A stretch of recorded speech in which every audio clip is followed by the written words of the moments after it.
Assalamualaikum warahmatullahi wabarakatuh. Perkenalkan, kami dari kelompok 5. Di sini kelompok kami beranggotakan saya, Astina, dan ketiga teman saya yaitu Aselianti, Gita Septiana, dan Jumita. Baiklah, kali ini kelompok kami akan membahas perencanaan pembelajaran blended learning atau pembelajaran setengah tatap muka dan setengah daring. Mari kita simak video penjelasannya. Nah, sebelum kita membahas lebih lanjut mengenai blended learning, kita harus mengetahui pengertian blended learning itu apa. Pengertian blended learning adalah sebuah kemudahan pembelajaran yang menggabungkan berbagai cara penyampaian, model pengajaran, dan gaya pembelajaran, memperkenalkan berbagai pilihan media, dialog antara fasilitator dengan orang yang mendapat pengajaran. Blended learning juga sebagai sebuah kombinasi pengajaran langsung, face-to-face, dan pengajaran online, tapi lebih daripada itu sebagai elemen dari interaksi sosial. Selanjutnya yaitu hal yang perlu disiapkan sebelum mengimplementasikan blended learning dalam kelas, yaitu harus menyiapkan materi-materi yang ingin disampaikan atau dibahas dan jenis platform yang akan digunakan.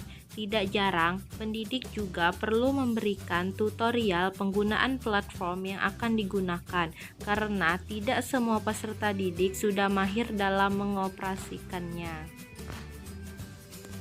Perencanaan blended learning dalam kelas yang dapat guru coba. Yang pertama, menentukan platform teknologi yang akan digunakan.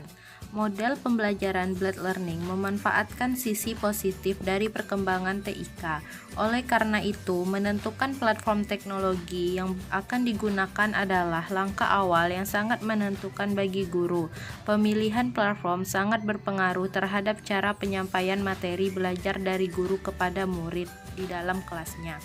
Terdapat beberapa jenis platform yang dapat digunakan oleh guru dalam pelaksanaan blended learning, yaitu grup, mailing list, web blog guru, media sosial, dan berbagai aplikasi learning management system yang sudah saya tampilkan pada gambar tersebut. Yang kedua, membuat skema kegiatan belajar mengajar.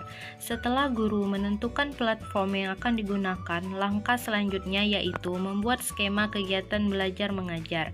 Pembuatan skema dapat mengacu pada rencana pelaksanaan pembelajaran atau RPP yang bersinergi dengan fungsi platform yang telah dipilih. Dengan platform tersebut, guru dapat mengkombinasikannya dengan model pembelajaran tatap muka untuk menjadikannya sebagai blended learning. Nah, skema proses blended learning ini melalui 3 tahapan. Yang pertama, tahapan analisis, di mana analisis kebutuhan pemecahan masalah, lalu diidentifikasi sumber belajar dan kendalanya, lalu identifikasi karakteristik belajar. Yang kedua, tahap rancangan, menetapkan tujuan pembelajaran, lalu memilih dan menetapkan strategi pembelajaran, organisasi, penyampaian, pengelolaan, lalu mengembangkan sumber belajar yaitu tatap muka, offline, online, dan mobile. Yang terakhir, tahap evaluasi, di mana setelah mengembangkan sumber belajar, kita melakukan uji coba, lalu direvisi. Setelah itu, prototipe rancangan pembelajaran berbasis blended learning. Nah, lebih jelasnya bisa dilihat pada gambar yang telah saya cantumkan pada video ini. Selanjutnya, manfaat dari penggunaan blended learning. Manfaatnya yaitu memberikan fleksibilitas dalam memilih waktu dan tempat untuk mengakses pelajaran. Mahasiswa tidak perlu mengadakan perjalanan menuju tempat pelajaran disampaikan, karena bisa dilakukan dari mana saja, baik yang memiliki akses ke internet ataupun tidak. Blended learning memberikan kesempatan bagi mahasiswa atau siswa secara mandiri memegang kendali atas keberhasilan belajar. Pembelajaran bebas menentukan kapan akan mulai, kapan akan menyelesaikan, dan bagian mana dalam satu modul yang ingin dipelajarinya terlebih dahulu. Setelah diulang masih ada hal yang belum ia pahami, pembelajaran bisa menghubungi instruktur, narasumber melalui email, chat, atau ikut dialog interaktif pada waktu-waktu tertentu. Bisa juga membaca hasil diskusi di Mosaic Board yang tersedia di LMS atau Learning Management System. Yang terakhir yaitu kesimpulan. Blended learning merupakan solusi dari kelemahan-kelemahan dari pembelajaran online karena menggabungkan online, offline, dan pembelajaran tatap muka. Pembelajaran online terdiri dari media yang dilengkapi dengan alat pengontrol yang digunakan oleh pengguna atau user sehingga pengguna atau user dapat mengakses.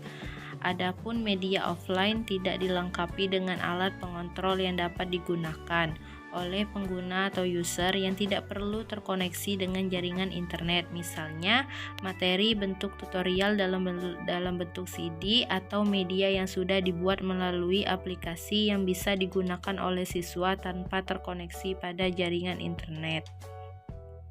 Pembelajaran blended learning juga seimbang antara tatap muka dengan pembelajaran online, yaitu dengan menggunakan multimedia yang dimuat dalam komputer, handphone, dan konveksi video, dan media teknologi yang lainnya. Tenaga pengajar dengan siswa dapat melakukan komunikasi sekalipun dengan jarak dan tempat yang berbeda, dan juga siswa dapat dilengkapi dengan pembelajaran tatap muka yang memungkinkan terdapat permasalahan dalam materi pembelajaran online. Sekian video perencanaan pembelajaran blended learning dari kelompok kami. Mohon maaf jika ada kekurangan dan kesalahan dalam penyajiannya. Kami akhiri, wabillahi taufiq wal hidayah. Wassalamualaikum warahmatullahi wabarakatuh. Semoga bermanfaat. Terima kasih.